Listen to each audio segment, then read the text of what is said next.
Vegito was never supposed to exist. The fusion inside Majin Buu should have ended. The Patara earrings were meant to separate, but they didn't. And the universe was never the same again. What if the greatest fusion in Dragon Ball history never ended? What if Vegito never unfused inside Majin Buu? Not because of fate, not because of destiny, but because the universe made a mistake and never corrected it.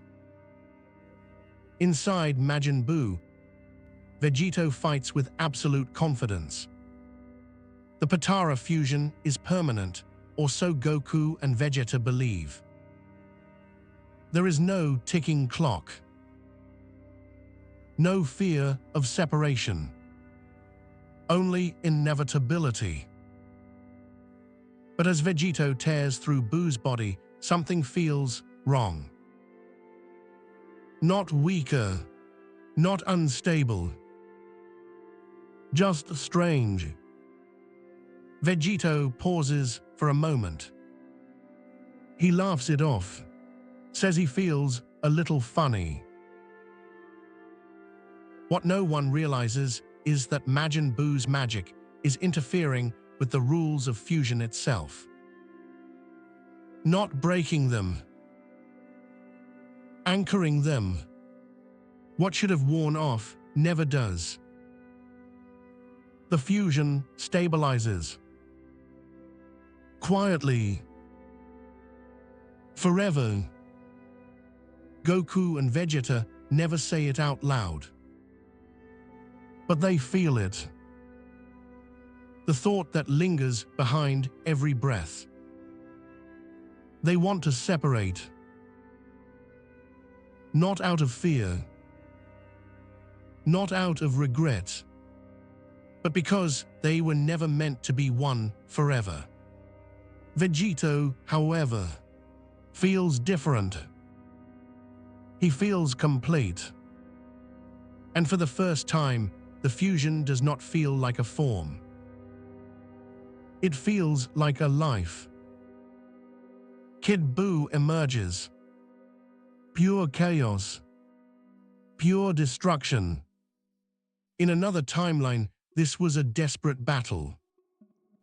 Here it is. Vegito ends it in a single blow. No struggle. No cost. Just silence. Power without resistance. Earth is restored. Lives are returned. Memories are wiped clean. Humanity never knows how close it came to extinction. But among the Z fighters, something is wrong. Families reunite awkwardly. Kai looks at Vegito and doesn't know how to speak. Bulma studies him like a problem that refuses to solve itself. And Videl finally breaks the silence. She asks, half joking, half serious, "So how does that even work in the bedroom?" No one answers. Because no one has won. Gohan looks away. Vegito notices the discomfort and accepts it without apology. Time passes. The Z fighters continue training. They grow stronger. But urgency fades. Because Vegito exists, every unknown threat ends the same way. At Vegito's convenience.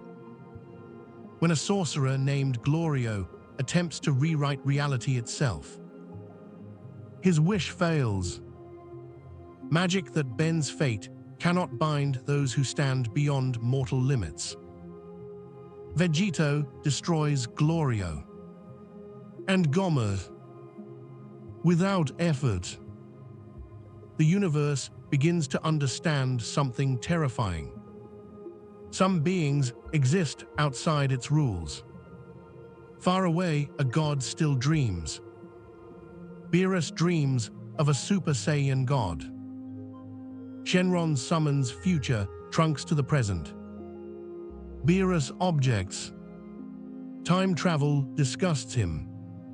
But Vegito already broke balance. So Beerus allows it. Out of curiosity. Out of hunger. The ritual is incomplete. Too few Saiyans. So it changes. Goku and Vegeta lend their power from within. And Vegito ascends. Super Saiyan God. Shenron calls him, one soul born of many. The battle shakes worlds. Beerus fights seriously, using nearly half of his power. Vegito holds his ground. And then, for one brief moment, one violent exchange of Kai. Beerus stops holding back entirely. Just once. The clash threatens the fabric of reality. And then it ends. Beerus pulls away. Earth is spared. After the battle, something changes. Goku and Vegeta finally understand. Vegito is not a necessity. He is not a weapon. He is a living being with his own will. And they respect his choice. Beerus does not like Vegito. He calls him unnatural. A mistake. And then names him his apprentice destroyer. Far across the universe, a god of destruction pauses. Champa, twin brother to Beerus, feels it before he understands it. Not anger. Not fear. Pressure. A presence that doesn't belong to any universe he knows. For the first time in his existence, Champa sets his food down untouched. Something has changed. When Champa arrives in Universe 7, he doesn't come to mock Beerus. He comes to accuse him. You did this, Champa says. Whatever that thing is, it wasn't born, it was allowed. Beerus doesn't deny it. Instead, he turns and gestures behind him. Vegito steps forward.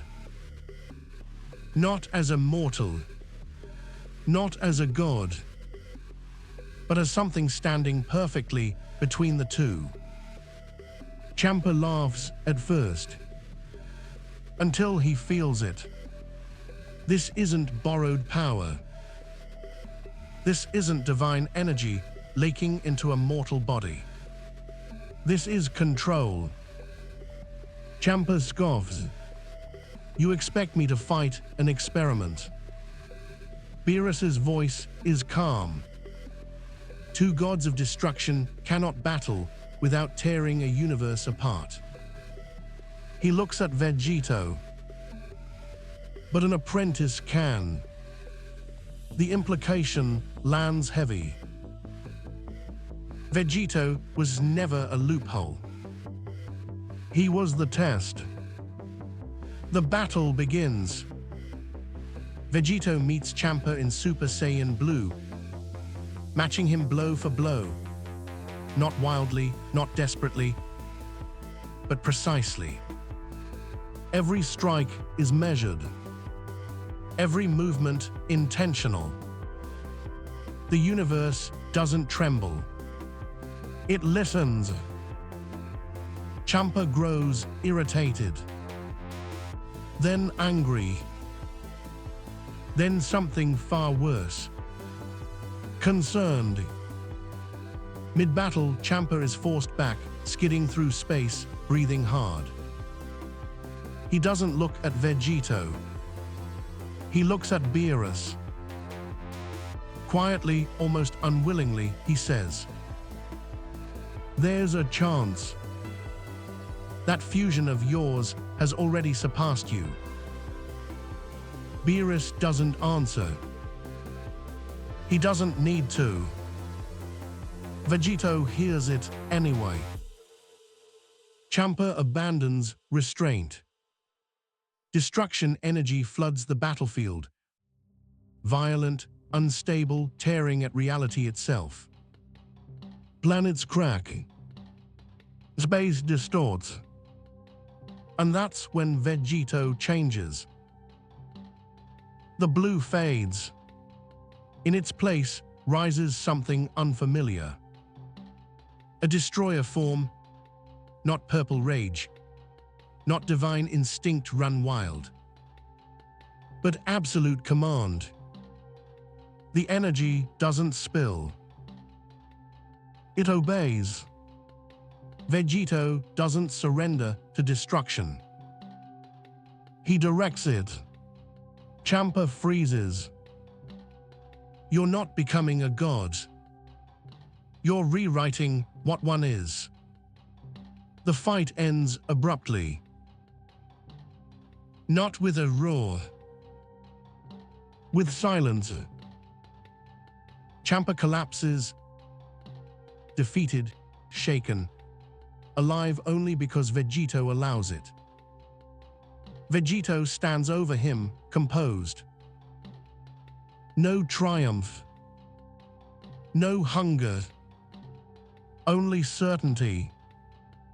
The gods watching say nothing. The supreme Kais avert their eyes.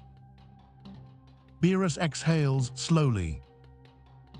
For the first time, pride mixes with caution. Vegito has won. But something far more dangerous has been proven.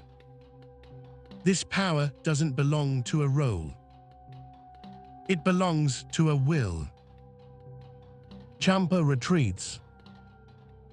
The Dragon Balls remain untouched. The tournament that never happened never needs to. The universe does not react immediately to Champa's defeat. It hesitates. Gods do not panic. They observe. And what they have observed is unprecedented. Whispers spread among the gods of destruction. An apprentice has defeated a god. Not through rage.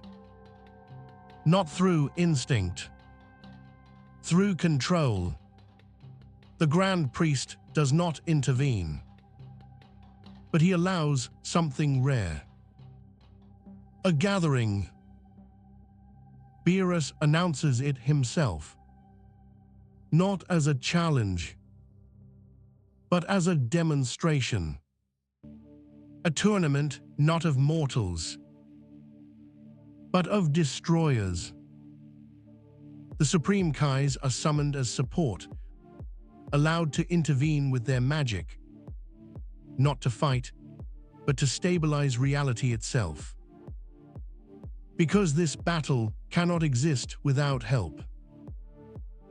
Vegito arrives last. He does not announce himself. He doesn't need to. The air tightens when he appears. Some destroyers bristle. Others smirk. A few remain perfectly still. They feel it. This is not raw power. This is balance on the edge of collapse. The early battles are decisive. One by one, Vegito faces the gods of destruction. Each fight is different. Some rely on overwhelming force. Others on technique. Others on absolute destruction. Vegito adapts to all of them. He doesn't dominate. He outgrows them. Every battle forces him to refine his control, his understanding of destruction not as annihilation, but as decision. The Supreme Kai's struggle to keep up. Reality fractures, then heals. Again and again. Eventually, only one challenge remains. Beerus steps forward.